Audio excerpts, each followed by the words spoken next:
guatemalteco, es casado, es padre de familia, pero también ministerialmente está desarrollando más de un ministerio en su recorrido. Ha tenido la oportunidad de ser, y lo es, un conferencista por parte de la Sociedad Bíblica, y también es conferencista de manera individual. Esta vez lo tenemos por parte de Sociedad Bíblica.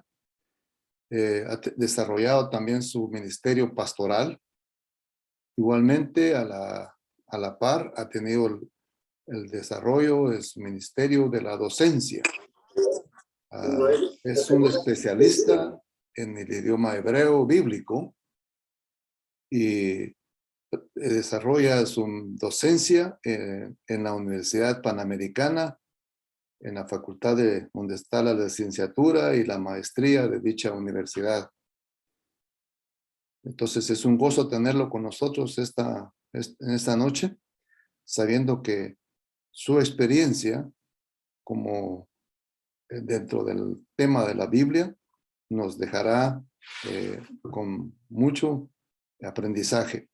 He de decir también que el hermano actualmente es consultor en las traducciones bíblicas para la Sociedad Bíblica. Hermano, sin más, quisiéramos que usted nos salude. Hermano Luis Garavito, por favor. Buenas noches, hermano David, y buenas noches, hermanos.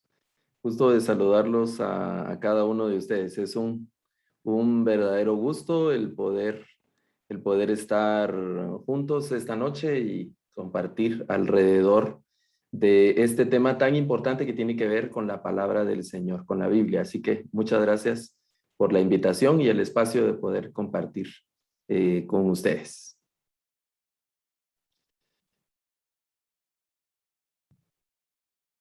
No sé si ya tenemos el tiempo para empezar con la presentación. Ok.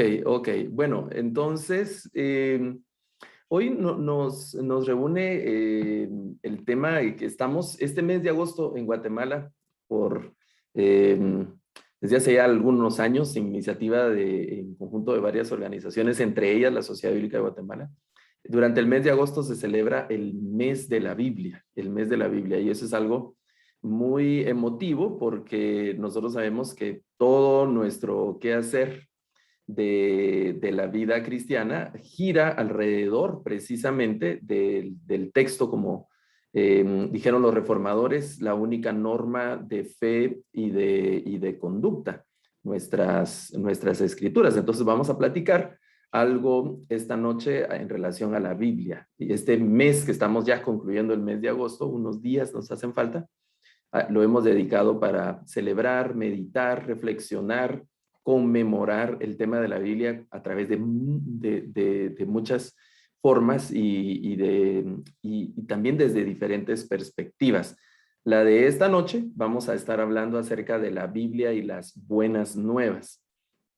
No debemos olvidar que de hecho la palabra evangelio, eso es lo que significa, ¿no? Buenas noticias, buenas noticias. Y estas buenas noticias están contenidas en la palabra del Señor. Han quedado plasmadas y han quedado, vamos a decir, como, sí, aseguradas, contenidas a través de las páginas de la Biblia. Y hay un asunto interesante, y es que no debemos pensar que el evangelio está contenido solo en aquellos libros que se llaman evangelios, como Mateo, Marcos, Lucas y Juan, sino el evangelio, esas buenas nuevas del plan de Dios, de la intención de Dios, del propósito de Dios para nosotros y para su creación, está desde la primera página de la Biblia en Génesis hasta la última página de la Biblia en Apocalipsis. Por eso es que es todas las escrituras, no solamente los evangelios o la parte del Nuevo Testamento o algunas secciones de las escrituras. Obviamente que hay pasajes que son como más alusivos, que son pasajes como más directos, donde se aborda el tema de las buenas nuevas, ¿no? Y de una manera un poco más clara. Pero ese mensaje de salvación, ese mensaje de paz y de amor, ese mensaje está contenido desde el relato de la creación en Génesis capítulo 1 hasta el relato del reino eterno en las últimas páginas y capítulos de Apocalipsis de manera completa. Por eso el apóstol Pablo, en el pasaje que leyó de nuestro hermano al inicio, dice en Romanos 15:4, todo lo que está escrito en la Biblia, todo lo que está escrito en la Biblia, no unas partes, todo es para enseñarnos algo. Y aquí estoy leyendo la versión de lenguaje actual, se llama esta Biblia, traducción del lenguaje actual. Todo lo que está escrito en la Biblia es para enseñarnos algo. Eso es lo que dice Pablo también a Timoteo. Toda la escritura es útil para instruirnos, capacitarnos, redarguirnos, para que seamos completos, para que nuestro desarrollo esté completo y que seamos, a fin de que el hombre sea perfecto, dice la versión Reina Valera 60, y eso es, digamos, como un estándar muy alto, ¿no? Pero esa es la aspiración a la que debemos nosotros llegar y que sea irreprensible, etcétera, por las escrituras. Eso es algo que hay que enfatizar mucho, es por las escrituras. Y luego sigue diciendo, lo que ella nos dice nos ayuda a tener ánimo y paciencia y nos da la seguridad en lo que hemos creído. Para tener mayor certeza y seguridad en aquello que hemos creído, debemos estar conscientes y ser amplios conocedores de las escrituras. Estamos viviendo un tiempo complicado, hermanos, hay que reconocerlo, tiempos difíciles. Mi papá es un hombre ya anciano, se acerca a los 80 años, mi papá, y hace algunos años él me dice, mira, mijo, dice, tenemos en la familia más de 40 años de ser cristianos. Mi papá aceptó al Señor muy jovencito también, ya casado con nuestra familia ya formada, pero y entonces él ha tenido esos 40 años de evangelio, la mayoría de esos años en el ministerio. Y él dice, mira, mijo, yo no sé si estos son los días, los tiempos finales, dice él, si ese es el tiempo final. Lo que sí ya sé es que son tiempos malos. Eso sí ya lo sabemos. No sabemos si este es el tiempo del fin, ya final, o si solo es principio de dolores aún, pero ya son tiempos malos, tiempos peligrosos. Y parte de ese peligro y de esa maldad es el hecho de que hay mucha confusión, hay muchas voces y muchas ideas, muchas, pues sí, teorías y una serie de cosas que se escuchan. Y eso es lo que el Señor advirtió en el discurso escatológico de Mateo al final, cuando dice, vendrán muchos en mi nombre y vendrán muchos Cristos, y entonces como se aumenta la maldad, el amor de algunos se va a disminuir y van a engañar, porque esa es la principal estrategia del enemigo, es engañar a la gente y, si es posible, engañar hasta los escogidos. ¿Cómo vamos a hacer nosotros para librarnos del engaño? Pues conociendo principalmente las escrituras, teniendo nuestro corazón arraigado no en el nombre de una persona, no en personajes que destacan o en nombres de instituciones o de organizaciones que las respetamos, las valoramos y pues les debemos admiración, etcétera, pero no en una organización, no en un personaje, en un ministerio, sino en la palabra del Señor. Ahí tienen que estar arraigadas las raíces profundas de nuestra fe en las escrituras. Recuerden la advertencia que hace Oseas en el capítulo 4 cuando dice, mi pueblo perece porque le faltó conocimiento. Le faltó conocimiento. ¿Y por qué le faltó conocimiento al pueblo? Bueno, y hay una crítica ahí fuerte hacia los sacerdotes, porque los sacerdotes habían rechazado el conocimiento de la palabra del Señor y no se la habían enseñado al pueblo, y por eso el pueblo pereció, porque no tenía el conocimiento oportuno de la palabra del Señor. Por eso es que las escrituras es algo sumamente importante, y en los procesos de evangelización, debe ser nuestra punta de lanza, ¿no? Una de las primeras cosas que se deben lograr en aquella persona que entrega su vida a Cristo es que tome las escrituras, que encuentre el consuelo y la paz y la fortaleza, esta paciencia, este ánimo que dice el apóstol Pablo en este versículo, en otras versiones, en las escrituras, y que nosotros, los que tenemos ya algunas millas recorridas, algún kilometraje ya adelante, pues que seamos como una especie de referente, de modelo de cómo estudiar, guiarnos y amar las escrituras, ¿no? Eso es algo sumamente interesante. Entonces yo quiero hacer en estos minutos que siguen un recorrido, vamos a hacerlo rápido, por cómo las escrituras han ido pasando en diferentes momentos y cómo las escrituras han sido uno de los vehículos principales para la extensión del mensaje de Dios, para la extensión que abarca más territorio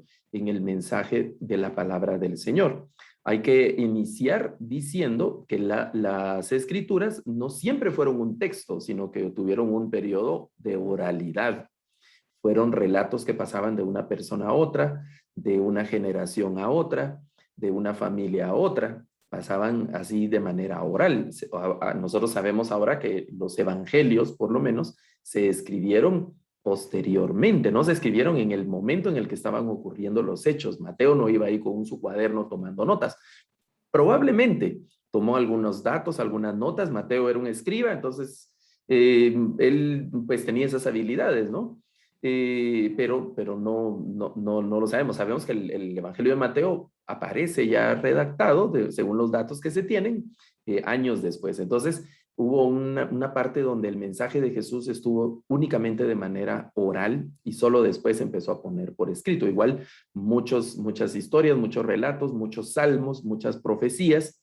Por ejemplo, los libros proféticos que nosotros tenemos en el Antiguo Testamento, tampoco debemos pensar que el profeta primero escribió el libro y después lo compartió. Es muy probable incluso que algunos libros que llevan los nombres de los profetas ni siquiera los hayan escrito los profetas, sino que un discípulo o una generación después escribe la profecía, por ejemplo, del profeta tal, ¿no? Pero no que el profeta de su propia mano lo haya escrito. De que hayan escrito, sabemos de Jeremías, al quien el Señor le dice que escriba la profecía que él le había hablado.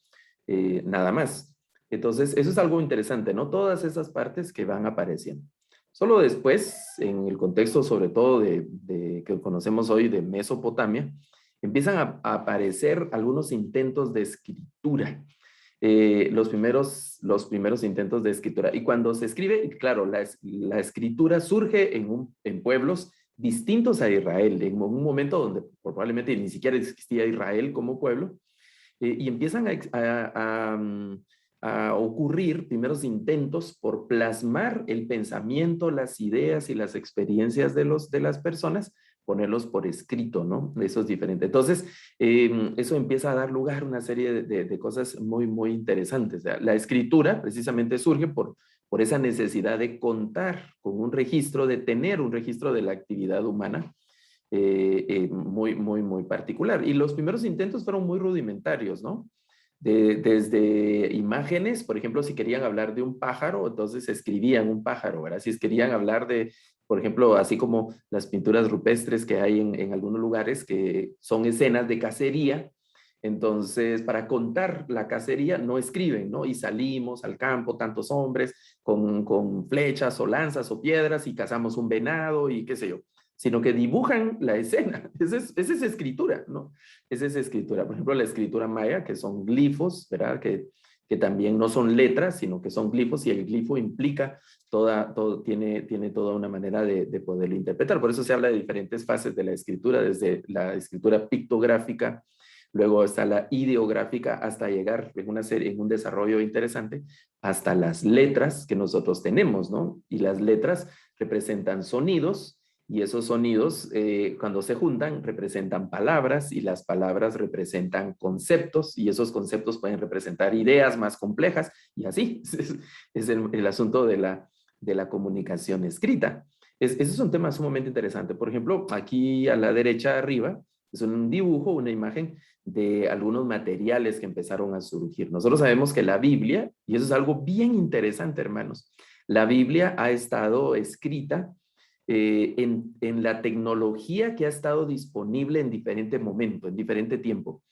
Cuando las empezaron a escribir en piedras y por ejemplo, nosotros decimos lajas o en cerámica, hay textos bíblicos que están en óstracos, se llama óstracas, que son incluso algunas conchas y cosas que ahí la gente usaba para tratar de escribir algo, ¿verdad? Una superficie muy rudimentaria, o tablillas, ¿verdad? Que se usaba anteriormente. Luego vinieron los papiros, una tecnología que surgió o se cree que surge en Egipto, en la vertiente del Nilo, los papiros que cortaban esas como juncos y hacían un tejido como una especie de petate, diríamos nosotros aquí en Guatemala, lo aplanaban bien y entonces de ahí con unos, digamos, productos que encontraban siempre en la naturaleza, unas plantas y algunos moluscos y cosas, escribían, ¿verdad? Sobre los papiros. Entonces la Biblia se escribió en papiro. Después surgieron los pergaminos, que están hechos de cueros de animales. La Biblia se escribió en pergaminos, con los cueros de animales. Después se hicieron códices, donde se cortaron los rollos, porque antes eran rollos así muy largos, pero después se hicieron códices donde se hacían folios, que es lo que, como el antepasado de nuestros libros y las hojas. Entonces la Biblia está en códices también, ¿verdad? Y después vino el papel y la imprenta, y la Biblia pasó al papel y la imprenta. Y aquí me estoy adelantando a algo, pero digamos, hoy que estamos con las computadoras, los celulares y todo eso, la Biblia ha pasado en esa tecnología también. Y no sabemos qué tecnología viene. Si el Señor aún no viene y tarda más, otros 50 o 100 años, la historia de la humanidad o más, vendrán otras tecnologías y la Biblia estará presente en esas tecnologías. Y nosotros en el afán de evangelizar, nosotros con la intención de trasladar las buenas nuevas de parte del Señor, tendremos que adaptarnos a esas tecnologías, las generaciones que vengan, las generaciones que sucedan al comité de evangelismo, creo que se llama, que está ahora activo en el 2021. Si el Señor no viene dentro de 50 años, van a haber otros hermanos en el comité de evangelismo, van a haber, bueno, sabemos que habrá un comité de evangelismo, eso es, esperemos que sí que exista y que sigan existiendo las misiones y las iglesias y que se fortalezcan y que si por ejemplo hay que ir a colonizar Marte y hay que ir a colonizar Júpiter y conquistar las galaxias con naves espaciales, pues allá tendrán que ir misioneros también y van a tener que llevar la Biblia en el dispositivo y en la tecnología que esté disponible. Nosotros vamos a cerrar nuestros ojitos y vamos a ir a descansar allá en la presencia del Señor. Y los hermanos que vengan, pues tendrán que hacerle frente a la evangelización, a las misiones y a la gran comisión con la tecnología que tengan a la mano. Y eso no detendrá la Biblia, ¿no? Es algo que debemos meditar. Es muy interesante. Y regresando al tema de la historia, ¿no? La Biblia inicialmente estuvo escrita en hebreo. Y eso restringía la Biblia, ¿no? Era como tenerla en una camisa de fuerza, porque el hebreo era, el grupo de hablantes de hebreo es un grupo muy pequeño, hasta el día de hoy, ¿no? Entonces, la Biblia, mientras estuvo en hebreo, tuvo un público, digamos, muy reducido. Cuando la Biblia empezó a moverse, ¿verdad? Digamos, a ser producida principalmente en Israel, pero luego por la diáspora de Israel se empezaron a asentar colonias en lo que conocemos ahí alrededor del mar Mediterráneo, y esas colonias empezaron a hacer copias de los textos hebreos y empezaron a llevar ese texto hebreo. Pero ocurre que en la diáspora la gente empezó, ya no hablaba hebreo, perdieron el idioma. Durante los procesos de exilio, nosotros leemos en Esdras y en Nehemías que la gente que regresó a repoblar era gente que ya no hablaba el idioma, ya no tenía la habilidad de hablar el idioma. Entonces, el texto empezó a perder público también. Y ocurre un proceso muy, muy interesante, que es el proceso de la traducción de la Biblia del hebreo al griego. No estaba todavía el Nuevo Testamento en ese tiempo. Estamos hablando de unos 200, 250 años antes de Cristo. Y entonces se traduce la Biblia del hebreo al griego, un griego que se llama griego koiné. Y ese griego koiné era el griego que hablaban en el imperio en ese momento. Lo hablaba mucha gente, muchísima gente hablaba, y era el idioma oficial. Entonces, la Biblia, al estar en griego, tuvo mayor repercusión porque tuvo más público que podía tener acceso a ella en la traducción, porque podían leer griego. Entonces, la gente no leía hebreo, sino leía el griego. Y esa Biblia en griego, ese Antiguo Testamento, para nosotros Antiguo Testamento, en aquel momento era toda la Biblia, ¿no? En griego, fue la Biblia que la iglesia usó, que los apóstoles usaron. ¿Con qué Biblia les predicaba Pablo a los de Corinto? ¿Con qué Biblia les predicaba Pablo a los de Éfeso, a los Gálatas, incluso los apóstoles, ¿verdad?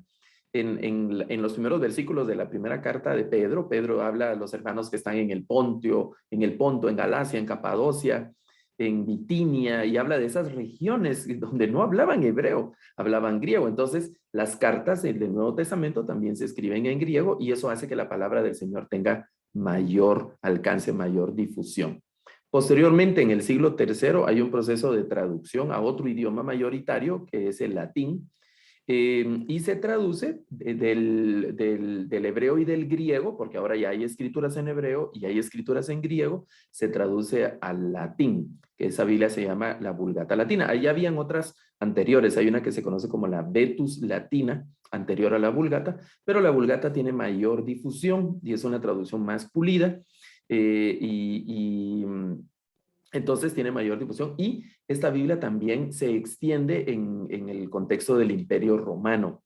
El Imperio Romano, en ese momento hay un cambio ahí, ¿no? El emperador se convierte, aunque yo sinceramente tengo mis dudas, muy serias dudas de la genuinidad de la conversión de Constantino, pero bueno, vamos a decir que se convierte. Entonces declara que el cristianismo es la iglesia oficial del imperio, y surge incluso la iglesia católica romana, ¿verdad?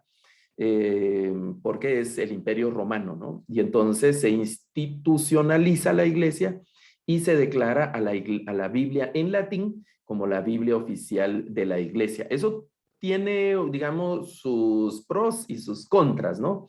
Al final tuvo más contras a lo largo del tiempo, porque en el momento en el que se traduce la Biblia, pues sí, el latín era un idioma mayoritario, era el idioma del imperio, se obligaba a la gente a que hablara latín, y se distribuyó la Biblia en latín. Pero con el tiempo el Imperio Romano fue retrocediendo, y entonces ya la gente ya no hablaba latín, sino la gente hablaba otros idiomas, y el latín se quedó como el idioma de la religión. Y exactamente lo que le había pasado a la Biblia antes, cuando estuvo exclusivamente en hebreo, que era la Biblia que se leía en la sinagoga, pero de ahí nadie más la podía leer. Ese es un tema ahí muy interesante, ¿no? Con el tema de la Biblia en latín. Por eso los reformadores, una de las primeras cosas que hicieron cuando empezaron a hablar de la reforma fue traducir la Biblia a los idiomas de la gente, al idioma del pueblo.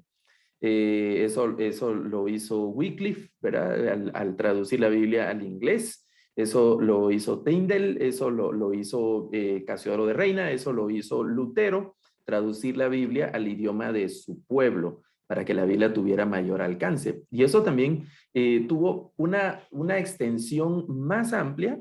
Cuando viene el tiempo de la Reforma, se traduce la Biblia al idioma de los pueblos, y surge en la providencia divina nueva tecnología, que es la imprenta de tipos móviles, ¿no? Eso es un asunto bien interesante. Y entonces los escritos bíblicos tienen mayor difusión y se puede trabajar con mayor fidelidad. Hasta antes de la invención de la imprenta, todo era escrito, las copias eran a mano, o se hacían placas fijas del texto bíblico, y era un proceso sumamente oneroso, muy caro, y eso hacía casi imposibles las empresas, digamos, o los proyectos de difusión masiva de la Biblia. Cuando surge la imprenta, eso abarató los costos, no era precisamente tampoco regalada las Biblias, ni sumamente baratas como las que nosotros tenemos el día de hoy, algunas, pero sí tuvo mayor alcance, ¿no? Y otro asunto es que se abrió la puerta en contra de la voluntad digamos, de las autoridades oficiales,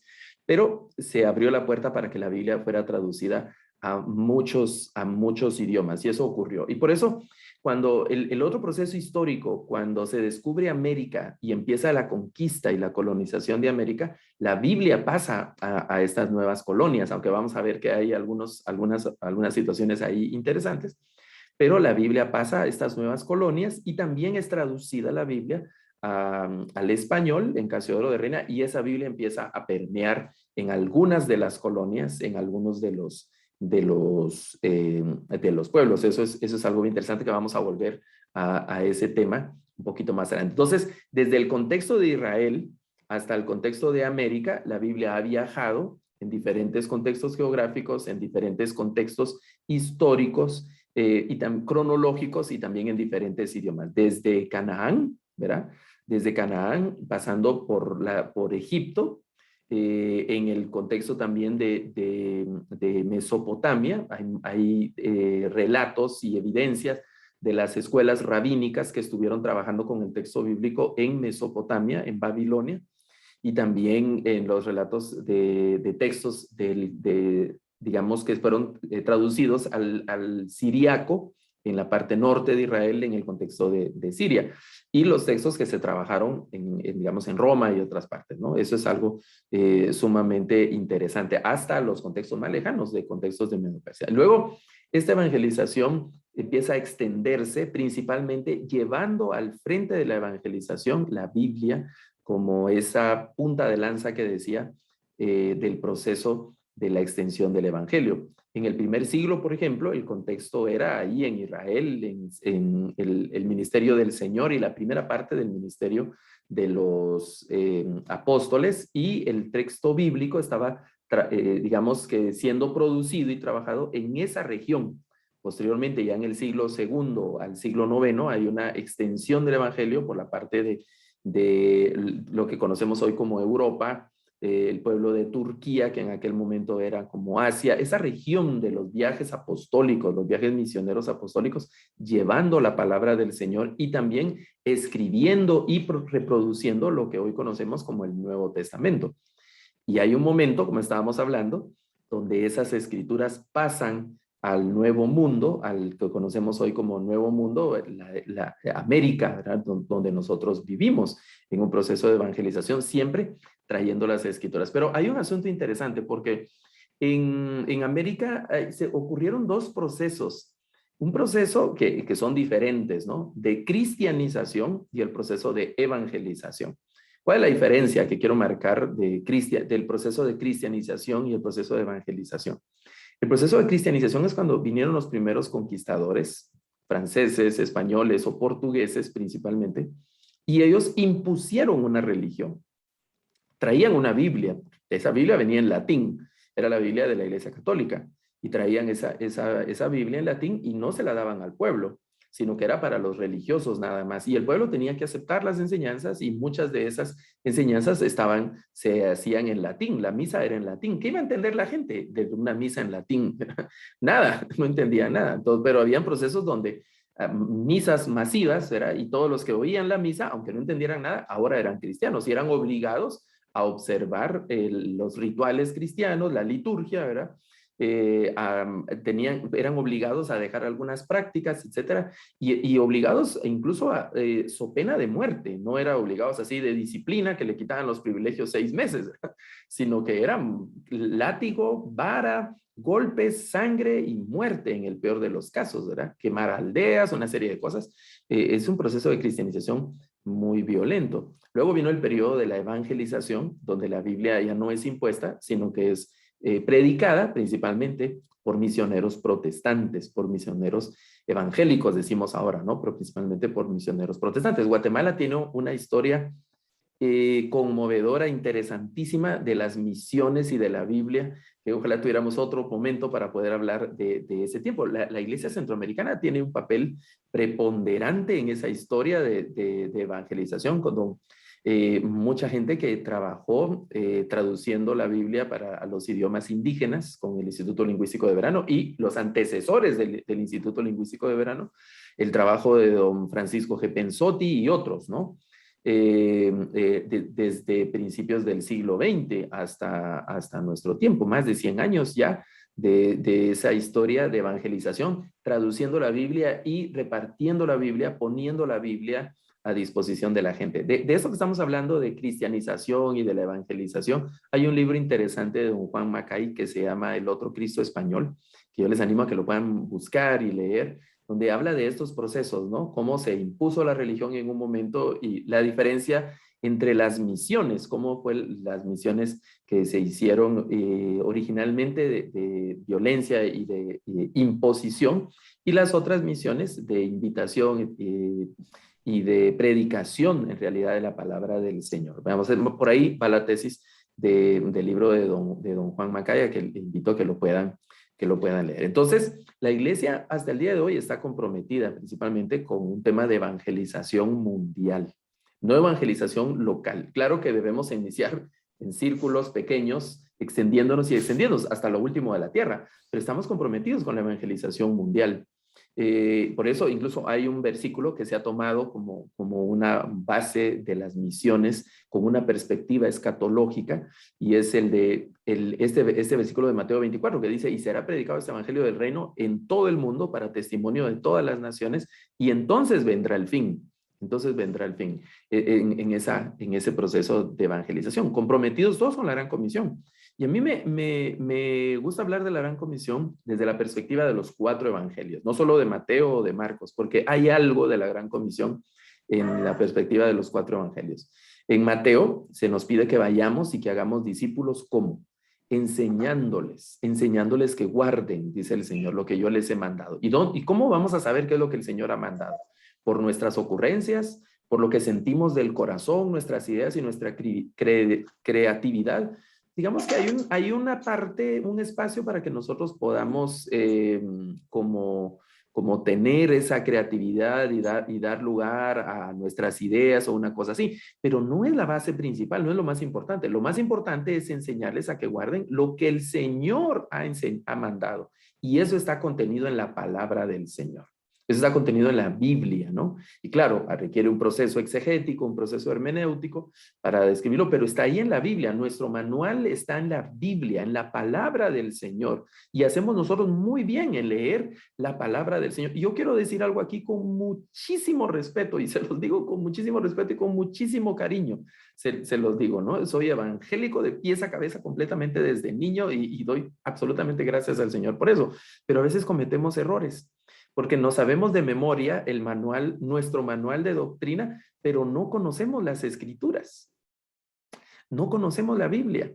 Conocemos, insisto, de pasta a pasta nuestros manuales de doctrina, pero no conocemos las escrituras, y yo se los insisto, hermanos, con toditísimo respeto y el cariño y el amor que me merecen cada uno de ustedes y cada una de las organizaciones cristianas en nuestro país y en el mundo. Yo soy evangélico, estoy metido en ese asunto también.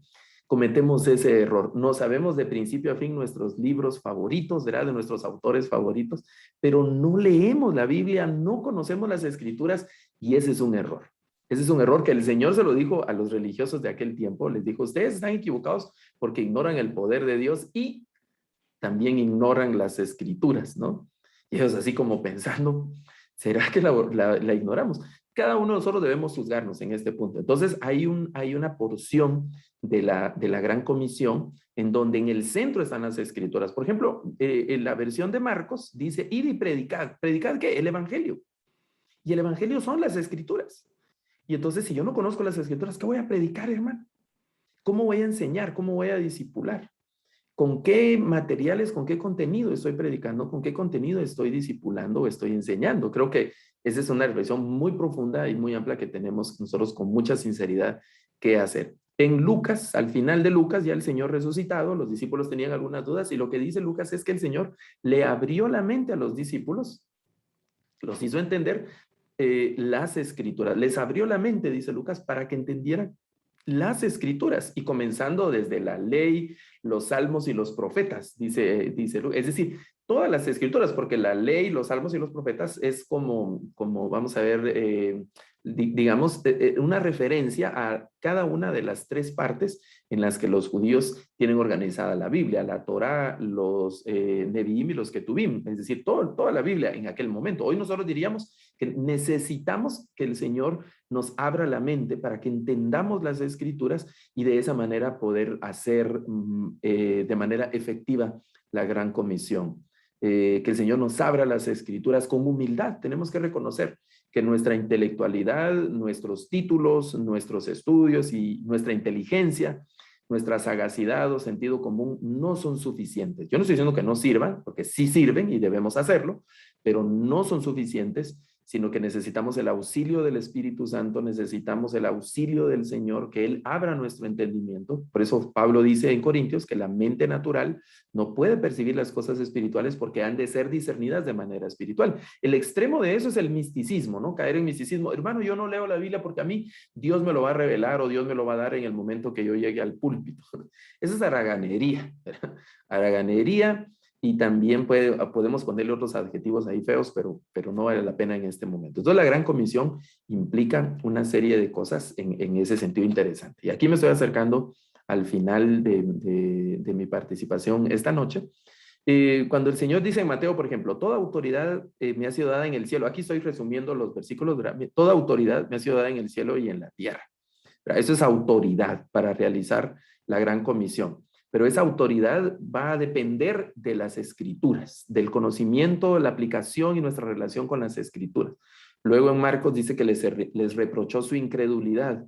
Y luego insiste el Señor, el que cree será salvo. Y el que cree y se bautiza será salvo. El que no cree ya es condenado, dice el Señor. Entonces, el tema de la fe, el asunto de la fe. ¿Fe en qué? En un pelito, como decían algunos hermanos el año pasado. Es increíble, hermano, que las personas que evangélicas estaban diciendo que si aparecía un pelito, yo no sé si usted supo eso, pero si no lo supo, no se ha perdido de nada bueno. Pero hubo gente que creía que en la Biblia aparecía un pelito y entonces ese pelito lo echaba ahí en agua y hacía un té y eso le curaba del coronavirus. Una cosa así que yo pensé que, no sé, yo la primera vez que supe de eso pensé que alguien estaba echando una broma y no, la gente lo hizo y la gente le estuvo predicando acerca de eso.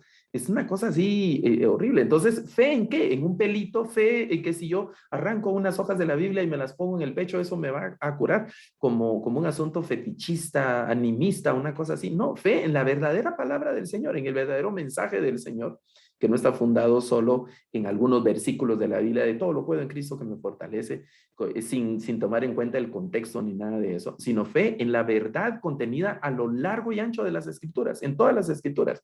Ese es el tema de la fe. Y luego en Lucas dice que el Señor les abre el entendimiento para que comprendieran las Escrituras. Ese es el tema principal de la Biblia, ¿no? Que estamos hablando. Y en la versión de Juan, el Señor le pregunta a Pedro, Pedro, ¿me amas?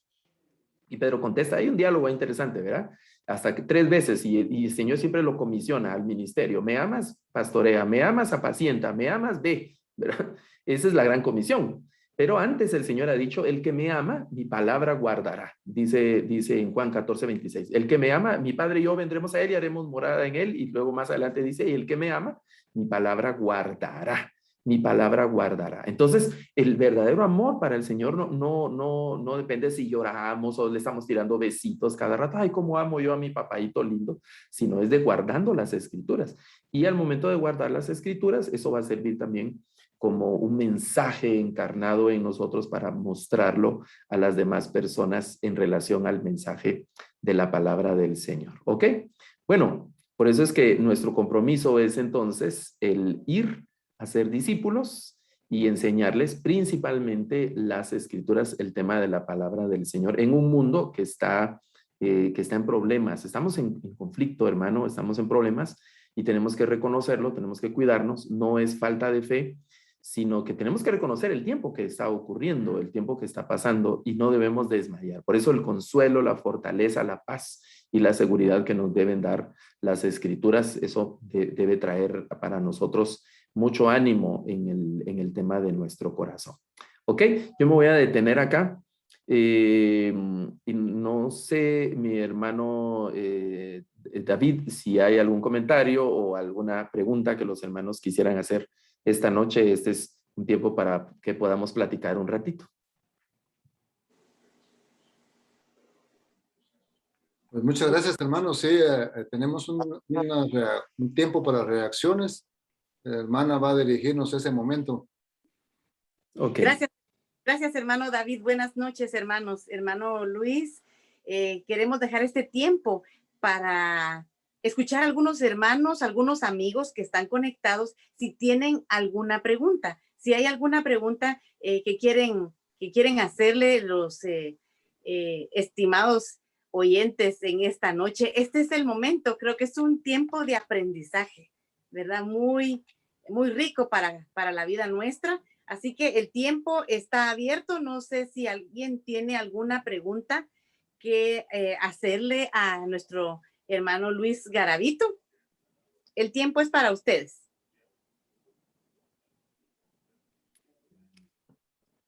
Bueno, y si... Hermana Erlinda, muy bien, hermana Erlinda. El tiempo es suyo.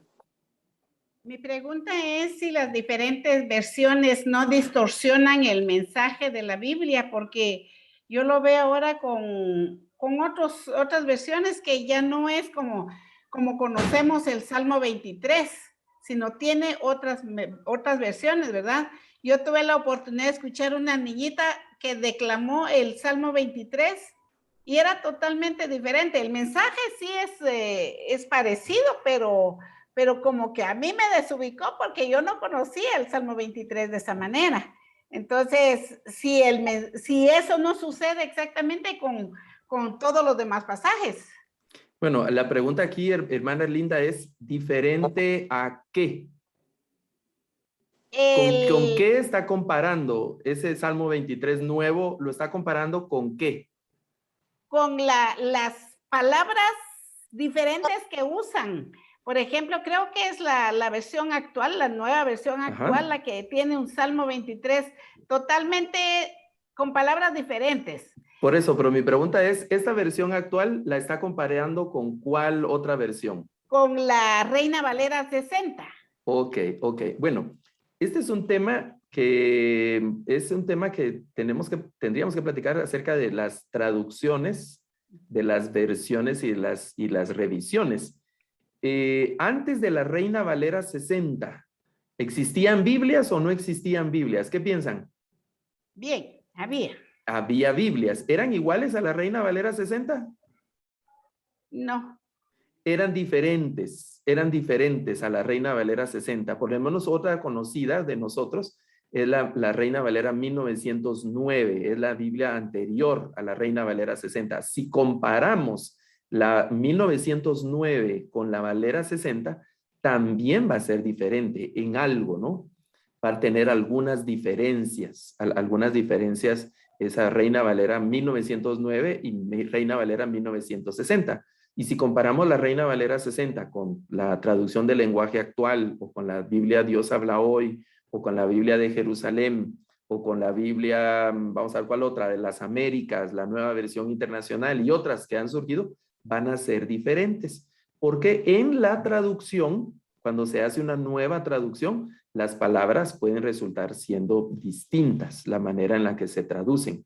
Ese es un tema. El otro tema es el hecho que a lo largo del tiempo hay dos principales causas para que las Biblias tengan otro lenguaje, digamos. La forma en la que se traducen, que son formas pueden ser más literales, digamos, o formales, y otra que es una traducción que se conoce más funcional, una traducción más funcional. Esa traducción funcional se adapta al lenguaje actual, y de ahí el nombre de esa Biblia, ¿no? Se adapta al lenguaje de este tiempo. Por ejemplo, yo viví unos años en la costa, mi familia es de la costa, y vivíamos en unas parcelas rodeadas de la siembra de algodón. Era lo que se sembraba antes, ¿verdad? Mi papá fue tractorista y mis tíos iban a cortar algodón. Yo era niño, no, pues me libré de ir a cortar algodón, pero vivíamos ahí rodeados del algodón, ¿no? ¿En qué llevaba el agua la gente? ¿En qué llevaban el agua para ir el famoso bastimento? ¿Se recuerdan esa palabra, verdad? Y llevaban el agua ¿en qué?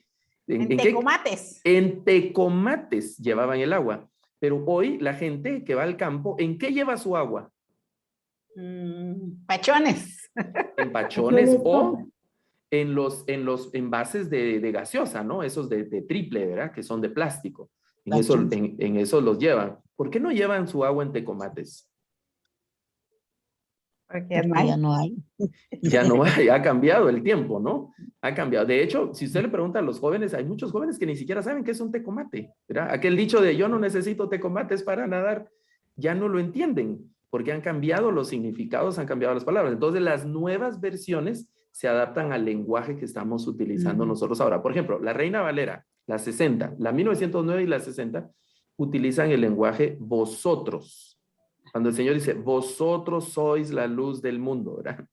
Pero nosotros, cuando hablamos entre nosotros, no decimos vosotros, ¿verdad?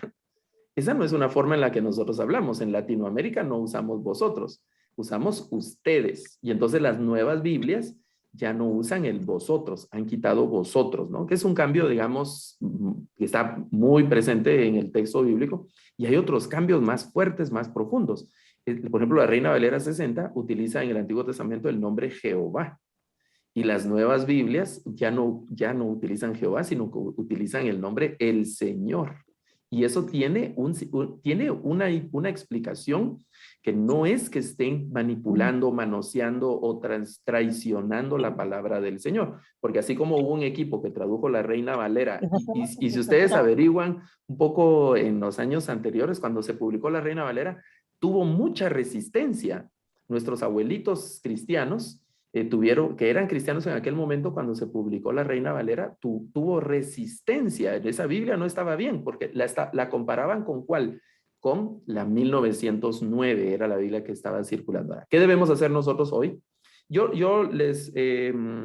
¿Cuál sería la expresión? Pues les puedo asegurar que cada una de estas Biblias que están circulando se hacen con un trabajo muy riguroso del tema de traducción, con personas que tienen amplio conocimiento, pero que de alguna manera hay que reconocer el propósito de esa Biblia.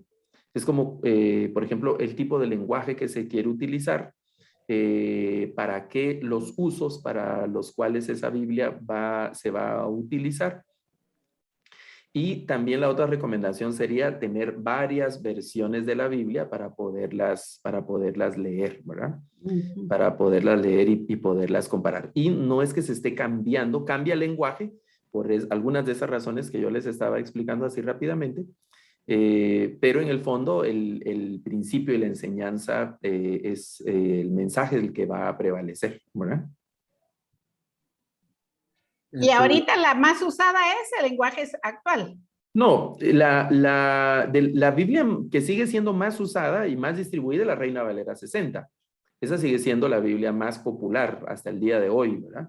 Y por bastante. Las otras Biblias que tienen, digamos, amplia difusión, pues ha sido la Dios habla hoy, esta Biblia del lenguaje actual, pero hay otras, ¿verdad? Por ejemplo, la nueva versión internacional también se distribuye, hay una que se llama Nueva Traducción Viviente, la Biblia de las Américas, que son versiones diferentes de la Biblia. Claro que hay Biblias que traen otros nombres, por ejemplo, la Biblia Scofield, la Plenitud, la Biblia al Día, la Thompson, la Arcoíris, y hay otras Biblias que tienen otros nombres, pero esas Biblias, el texto bíblico es Reina Valera 60, y la diferencia es que traen ayudas o traen algunas notas, ¿no? Es como que hoy hay Biblias de la promesa, Biblias del hombre, de la mujer, hasta hay una Biblia de la quinceañera y cosas así. Entonces solo es el diseño de la pasta y algunos artículos que trae la Biblia, que incluye adentro, pero que el texto bíblico es el mismo, ¿no? Puede ser Reina Valera 60, pero hasta el día de hoy sigue siendo la Reina Valera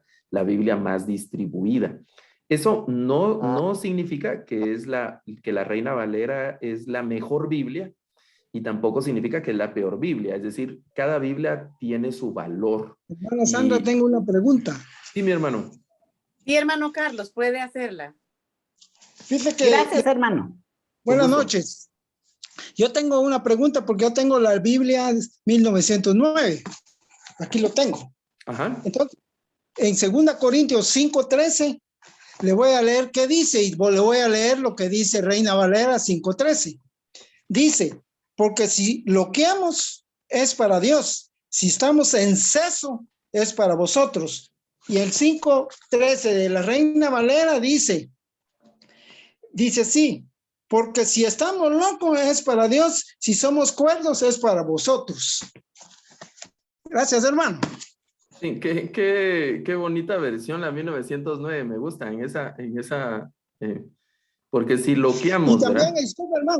disculpe hermano, yo tengo muchas Biblias actualizadas porque me gusta estudiar la Biblia y entonces voy a diferentes para que me den un buen concepto para poder entender mejor el mensaje. Gracias, Claro. hermano. Con gusto, con gusto. Este es un tema y con muchísimo gusto, si nos ponemos de acuerdo en otra ocasión, podríamos abordarlo más despacito, ¿no? El porqué de los cambios entre las Biblias. Incluso estamos platicando de Biblias que podríamos llamar evangélicas, pero luego tendríamos que comparar también con Biblias que conocemos como Biblias católicas, ¿no? Esos cambios que hay entre diferentes versiones. Yo entre mis Biblias tengo Biblias que conocemos como católicas y son, digamos, absolutamente recomendables, ¿verdad? Nada que decir de esas Biblias. Tengo una Biblia de Jerusalén viejita y también una Torres Amat y una Nácar Colunga, que son Biblias de gran valor y de una calidad en la traducción, digamos, indiscutible, era sumamente indiscutible. Entonces, yo cuando puedo incluso las recomiendo también. Entonces, no podemos decir que esta Biblia es la única divina, sacrosanta y perfecta y todas las demás no sirven. Claro, nosotros nos hemos acostumbrado. Yo crecí, desde niño, crecí con la Reina Valera 60. Esa es la Biblia que me sé de memoria y que cito normalmente, ¿verdad? Y ya en estos últimos años, pues por el trabajo ministerial y que lo que decía el hermano Carlos, recuerdo que el nombre del hermano que acaba de participar,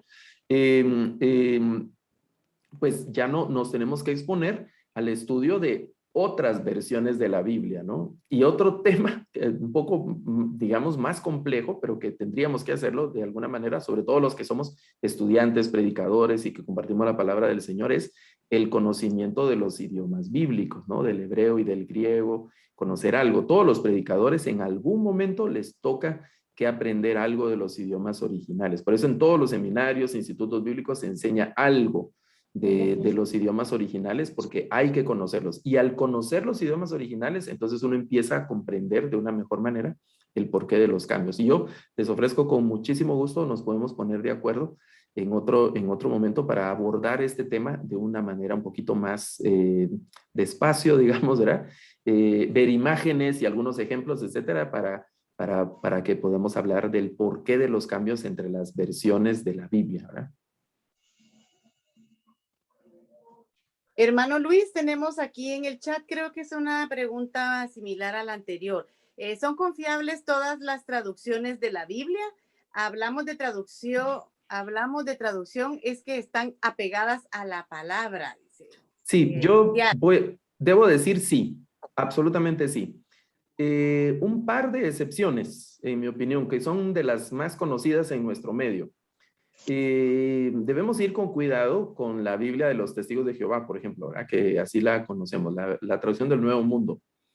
En la mayor parte de pasajes es una traducción, ¿verdad? Se parece mucho incluso en algunos pasajes a la Reina Valera 60, pero en otros pasajes hay algunos giros de traducción que no son los más correctos, entonces debemos ir con cuidado con esa Biblia.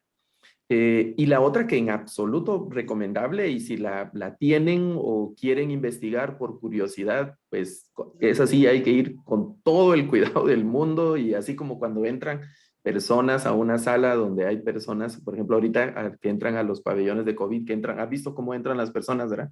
Todas así protegidas, etcétera, hay que ir con esa Biblia. Un Nuevo Testamento que ha circulado hace algunos años que se llama el Código Real. Realmente es una estafa, ¿verdad? Porque no es una traducción y ha sido un manoseo de las escrituras de manera terrible, ¿verdad? De manera terrible. Ese Código Real es una estafa de principio a fin. Entonces, durante un tiempo se estuvo enseñando como algo novedoso, pero se les cayó rápido el circo, el teatro, y se han descubierto pues que no es precisamente un asunto fidedigno. Excepto esos casos, sobre todo el del Código Real, todas las demás Biblias que nosotros podamos conseguir, debemos leerlas con mucha confianza.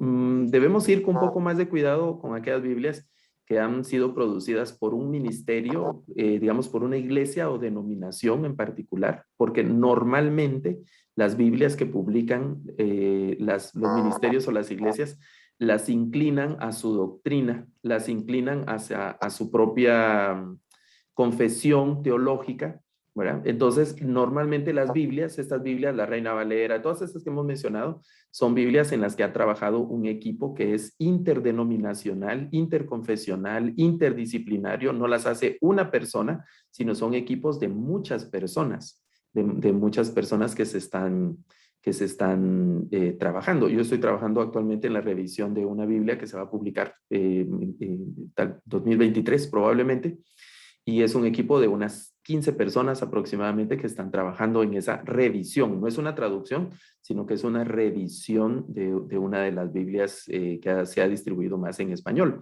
Entonces, no es el trabajo de una persona y eso hace que sea más confiable, ¿no? Porque hay procesos de chequeo, de revisión, no es una persona que las hace y ya. Entonces, eso hace que la traducción sea más fidedigna a los escritos originales en hebreo y en griego, ¿verdad? Entonces hay que leerlas con toda confianza. Yo voy a tomar mi Biblia en mis manos y tengo la confianza que ahí el Señor me va a hablar, aunque tal vez me va a hablar con un lenguaje un poco diferente a la versión que yo más conozco, que es la Reina Valera 60, como decía hermana Erlinda. Yo tomo una Biblia y va a tener otras palabras, va a ser otra cosa, y voy a sentirme un poco extraño porque yo ya me sé los pasajes de una manera y aquí me los está diciendo de otra manera. Pero eso no implica que las Biblias sean malas o que se esté cambiando el mensaje de la palabra del Señor. No, no está ocurriendo eso. Solo se está diciendo de una manera diferente. ¿Se imagina si Jesús apareciera en este tiempo? ¿En qué idioma cree usted que hablaría Jesús?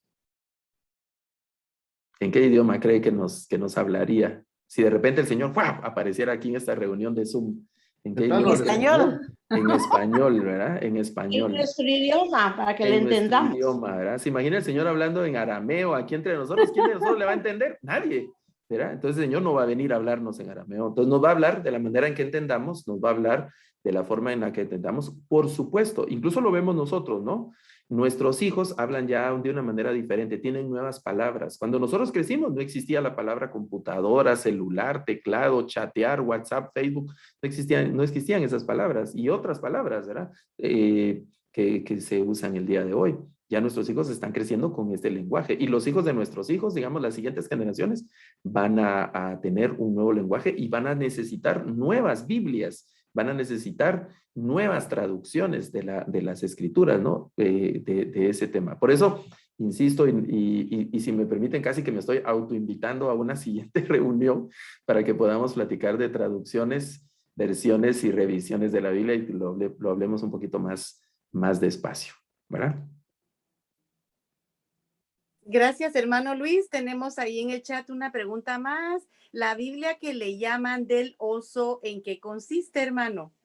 Ok, la Biblia del oso es la primera Biblia que se tradujo totalmente del hebreo y el griego, es decir, desde Génesis hasta Apocalipsis, de hebreo y griego al castellano o al español, que fue la Biblia que hizo Casiodoro de Reina.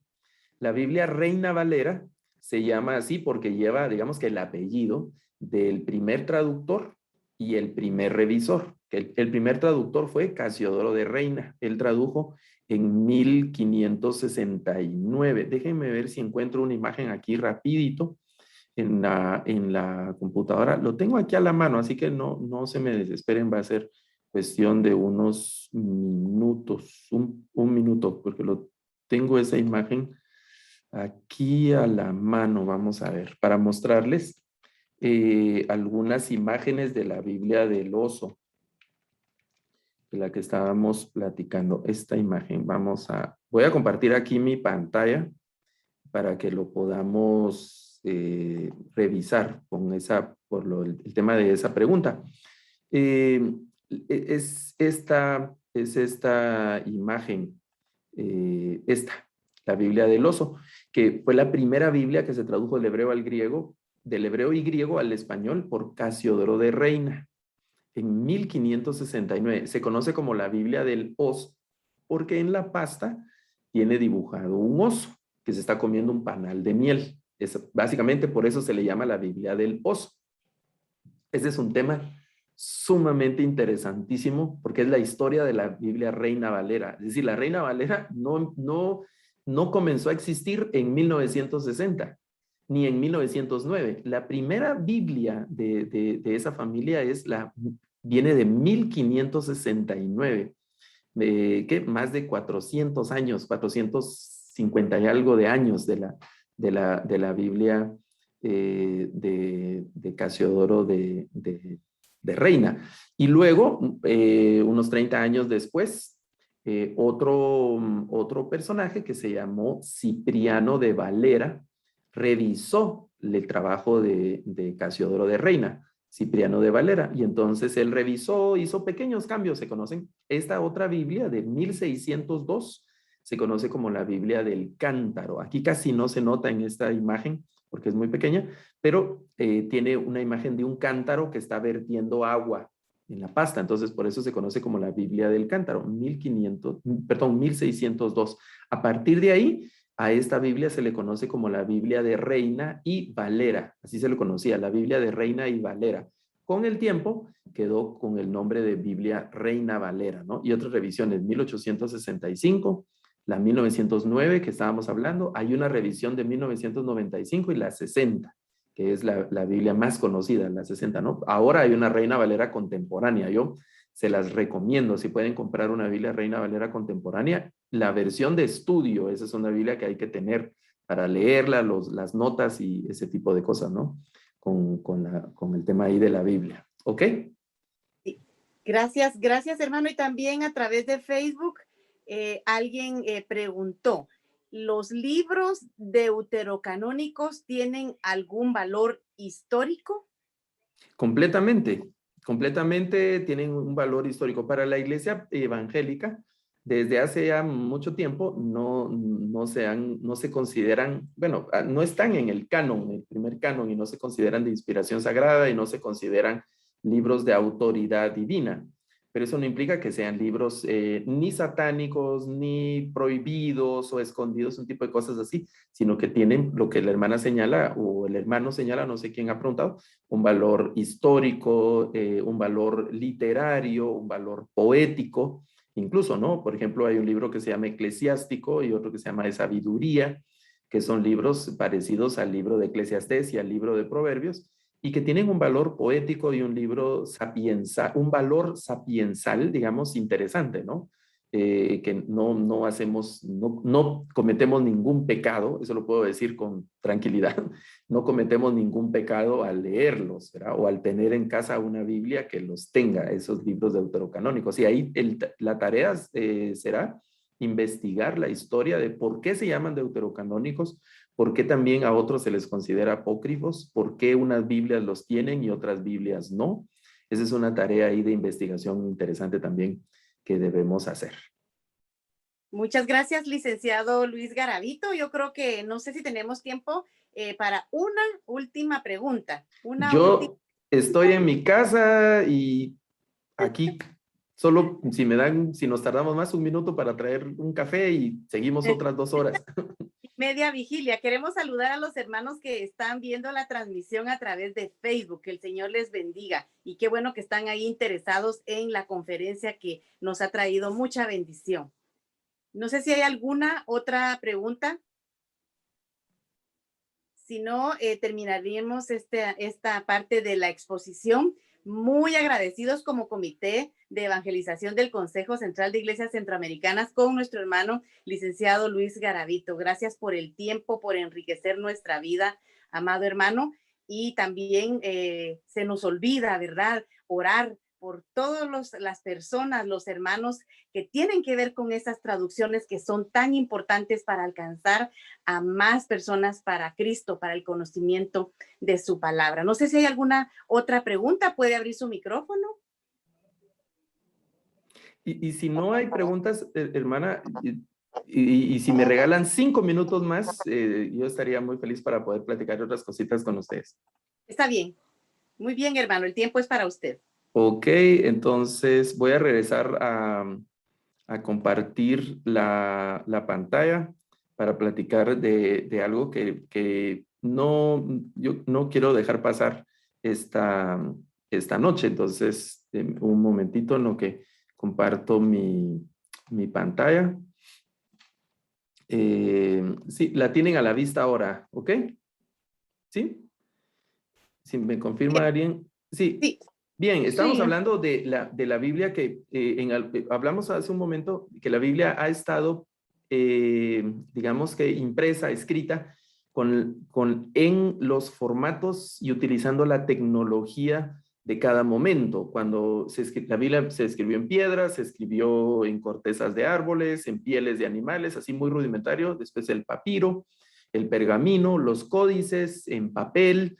y ahora estamos en la era digital. Entonces la Biblia también ha estado en la era digital. Está en nuestros teléfonos. Yo tengo un teléfono y aquí tengo mi Biblia, tengo textos, diferentes versiones de la Biblia, diccionarios, comentarios, etcétera, y puedo hacer todo un estudio bíblico. De hecho, eso lo he hecho varias ocasiones con mi teléfono cuando tengo que estar haciendo una fila o algo. Ahora, en el tema de la vacunación, hace unos días vi que nos pusieron con mi esposa la segunda dosis y estuvimos unas horas ahí en la fila.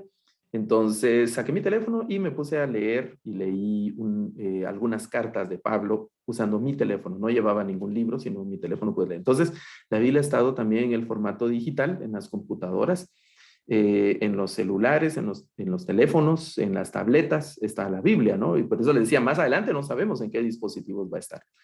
Y hay muchos recursos que nosotros podemos utilizar para la computadora, ¿no? Yo tengo varios recursos en mi computadora, algunos son gratuitos, como este de ISO, que es gratuito y es una herramienta muy amplia y se pueden tener muchas cosas en la computadora, y también hay una versión para los celulares y otros, ¿no? Que algunos se pagan, por ejemplo, este software Logos, que es un software también muy poderoso y que tiene muchísimos recursos, pero de ahí hay que estar haciendo una inversión, y otros, ¿no? De esos. También en el celular. Esta es la carpeta que actualmente tengo en mi celular con aplicaciones.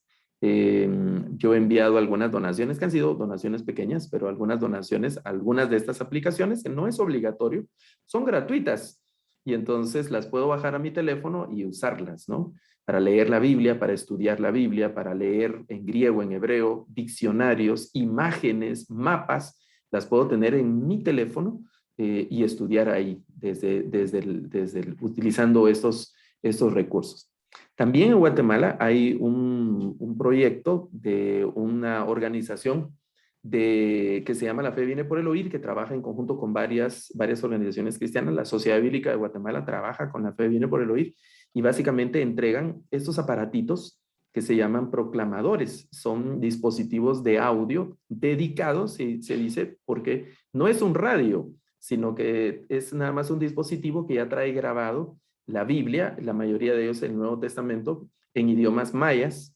Y en algunos idiomas mayas ya hay Biblias, pero además está en el proclamador, en audio, porque sabemos que en Guatemala hay algunas personas incluso que no pueden leer, o en los idiomas mayas, no en todos los idiomas mayas, hay Biblias ya traducidas a ese idioma maya, ¿verdad? Algunos no tienen el Antiguo Testamento, solo tienen algunos libros, o tienen el Nuevo Testamento, pero falta el Antiguo Testamento que esté impreso. Entonces se graba en audio y está ahí en el proclamador. Este es un proclamador, digamos, de la versión anterior, que la idea es que sea autónomo también y que el proclamador se lo puedan llevar por ahí en una montaña la gente, y que ahí tiene una bocinita que tiene una capacidad más o menos para que la puedan escuchar unas 50 personas. Un tanto potente, ¿no? Y hay varias versiones de proclamadores. Yo quiero mostrarles este porque este trae una placa que se puede voltear y es una placa para captar energía solar, y así se carga la batería. También se pueden usar baterías de esas baterías, así que se compran en la tienda. Se puede conectar a la electricidad, incluso si alcanzan a ver aquí del lado izquierdo del dibujito de esta foto, trae una manivela, un dínamo que se gira, y ese movimiento genera electricidad también y se carga la batería del proclamador. La idea es que el proclamador tenga energía a través de diferentes medios y que las personas, aunque estén en lugares muy apartados, sin acceso a la energía eléctrica, puedan tener la Biblia en audio, pueden tener la Biblia en audio. Otro de los proyectos de Sociedad Bíblica, y que estos proyectos, por eso quiero mencionarlos esta noche, que estamos hablando de la Biblia y las buenas nuevas, la Biblia y la evangelización, porque se alcanzan personas que tienen situaciones especiales. Por ejemplo, las personas no videntes, personas que son ciegas. Nosotros discutiendo Reina Valera y no sé qué, pero la persona es ciega, no puede leer. Entonces está la Biblia en braille, la Biblia en braille. El braille es el método para que leen los ciegos, es contacto, van leyendo. Y hay una historia interesante. Bueno, antes de contarle algo de la historia, Sociedad Bíblica ha donado varios de estos volúmenes, Biblias completas o partes de la Biblia, a las personas no videntes y asociaciones de personas no videntes en el país desde hace ya algunos años, ¿no? Por eso ha sido noticia también, ¿verdad?, que la Biblia esté en braille. Pero recientemente, este año, yo encontré en las redes sociales la historia de esta hermana, se llama Elizabeth Rodríguez, si recuerdo bien el apellido, Ella es de talla pequeña, es de una aldea de San Marcos, y además es no vidente, es ciega. Y Elizabeth cuenta que a través de Sociedad Bíblica le donaron una Biblia en braille y ella está leyendo su Biblia en braille, ¿no? Sus papás hicieron un gran esfuerzo para llevarla al lugar, sacarla de la aldea y llevarla al lugar donde ella aprendió a leer braille. Es toda una escuela poder leer así, con el tacto. Es una ciencia completamente, una gran disciplina, ¿no? Y es interesante, yo he estado en actividades con personas no videntes y están leyendo la palabra del Señor y van leyendo así fluido, ¿verdad? Así como cuando uno lee, digamos, su Biblia, ¿no? Ellos leen así con el tacto, van leyendo también y aprenden a reconocer las letras con el tacto nada más, ¿no? Y el último proyecto del que quiero platicarles esta noche es el proyecto también de la traducción de la Biblia a lengua de señas, y esta es para personas sordas. Las personas sordas, Sociedad Bíblica de Guatemala tiene ya algunos años de estar trabajando en este proyecto. Es un proyecto muy complejo, digamos, requiere mucha atención y la participación de muchas personas y también de la comunidad sorda. Hay un equipo de hermanos sordos que están haciendo la traducción de la Biblia a la lengua de señas, a la lengua de señas de esa traducción. Entonces, lleva todo un proceso muy, muy interesante para poder hacer la traducción. Pero en esos proyectos, en esos otros formatos, se está traduciendo también la Biblia para personas con necesidades y capacidades diferentes a las nuestras, ¿verdad? Eso quería compartir. No me quería despedir sin compartir esto con ustedes, mis hermanos. Muchísimas Una gracias. pregunta. Sí, sí. Sí, buenas noches. Me saluda Mario de Cotepeque. Yo creo que también algunos hermanos, la última presentación que hizo el hermano en la Sociedad Bíblica, también hace la inquietud y la duda, el costo de ese aparatito, hermano. ¿Qué costo tiene el proclamador? Si entiendo, yo no trabajo directamente en el proyecto, pero hasta donde sé, el proclamador no se vende, no hay que pagarlo. Y si se lo han vendido o lo andan vendiendo por ahí, nos avisa porque no es prohibida la venta, ¿verdad? El proclamador se distribuye hasta donde sé de manera gratuita, ¿verdad? Y hay un proceso de inscripción para el programa y hay un chequeo y revisión y una serie de cosas así con el tema del proclamador, ¿verdad? Ahora, por una consulta, por un ahora, hermano, solo, perdón, hermano, ¿quién se solo gestiona? ahí, perdón. ¿Con quién se gestionaría entonces? ¿Con quién A se través hace de Sociedad Bíblica. la gestión para... A través de Sociedad Bíblica bueno, es... siempre con ustedes, esa es la pregunta que... Sí, el teléfono en Sociedad Bíblica es 2380-8500 y ahí puede pedir que le comuniquen al área de proyectos y ese es el PBX, ¿verdad? 2380-8500 y entonces ahí en el área de proyectos, la persona que le conteste en el área de proyectos, usted menciona que está interesado en averiguar o gestionar el tema de obtención de los proclamadores. El proyecto se llama La Fe Viene por el Oír.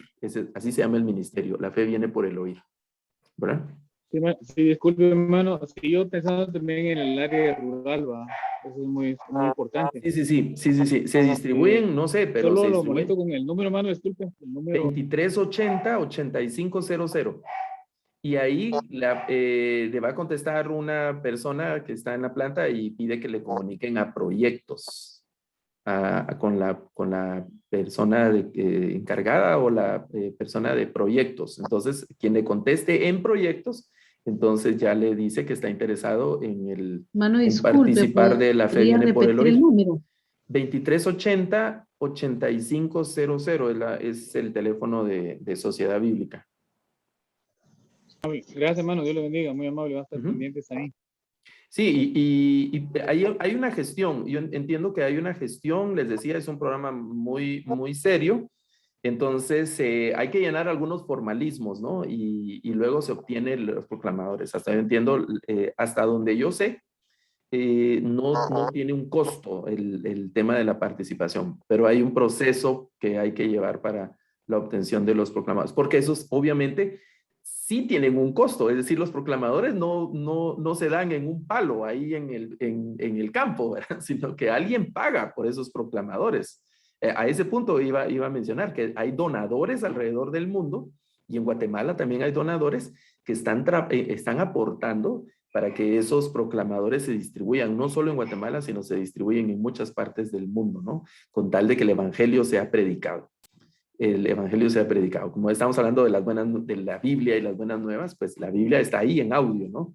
Para nuestros hermanos. Incluso en Sociedad Bíblica actualmente se está trabajando un proyecto de historias bíblicas para personas, para niños Down, para personas con síndrome de Down, ¿verdad? Entonces hay especialistas, hermanos especialistas en el tema Down, que están trabajando para que la palabra del Señor esté también accesible y de la manera que ellos la puedan recibir, ¿verdad?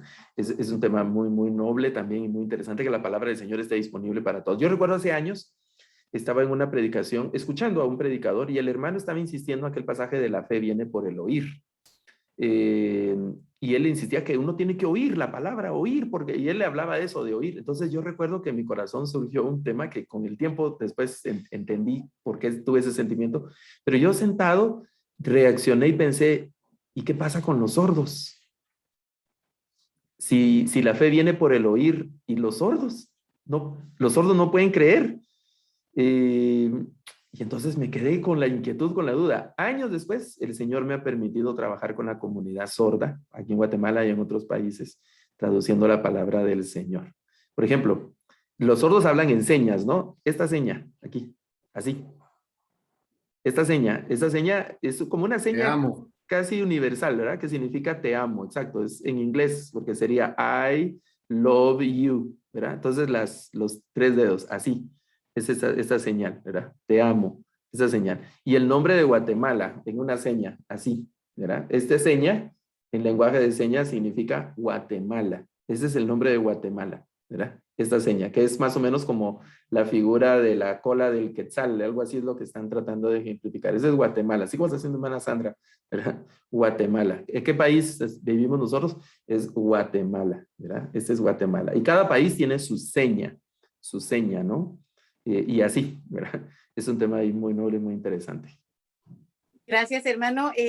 Escribieron ahí también cómo poder buscar las aplicaciones para estudiar la Biblia. Escribieron Bueno, en el... así como cuando bajamos una aplicación, una brújula, bajamos diferentes aplicaciones a nuestros teléfonos, ¿no? Una linterna, bajamos, hay diferentes juegos, bajamos. Hay lugares, los que usan iPhone, está el Apple Store, ¿verdad? Y ahí solo ponen Biblia y ahí van a aparecer todas las posibles aplicaciones. Y en Android, en el Play Store, ¿verdad?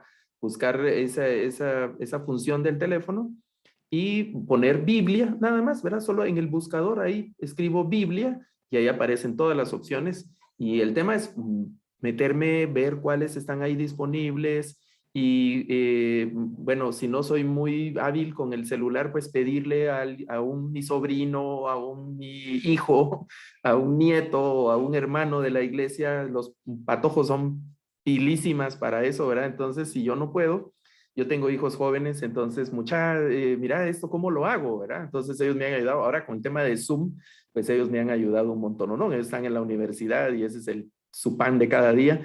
Entonces, ellos me han ayudado un montón cómo hacer todo el tema de las redes sociales y el tema de Zoom y el tema del teléfono también. Entonces, meterse a las aplicaciones desde donde se descargan las aplicaciones, que es la Apple Store o la Play Store para Android, y bajarlas, ¿no? Igual en Internet hay, digamos, en YouTube o en Google hay muchos tutoriales de cómo usar esa aplicación. Yo así puedo escribir cómo usar la aplicación de la Biblia tal, ¿verdad? Y le doy play, le doy enter, ¿verdad? Y ahí van a aparecer videos y texto explicándonos cómo poder utilizar algunas aplicaciones de la Biblia. Ahora hay muchos sitios donde hay mucha gente que está aportando en Facebook, también hay grupos que están aportando cómo usar y cómo sacar el mejor provecho a las aplicaciones de la Biblia. Es muy, muy útil, muy, muy útil.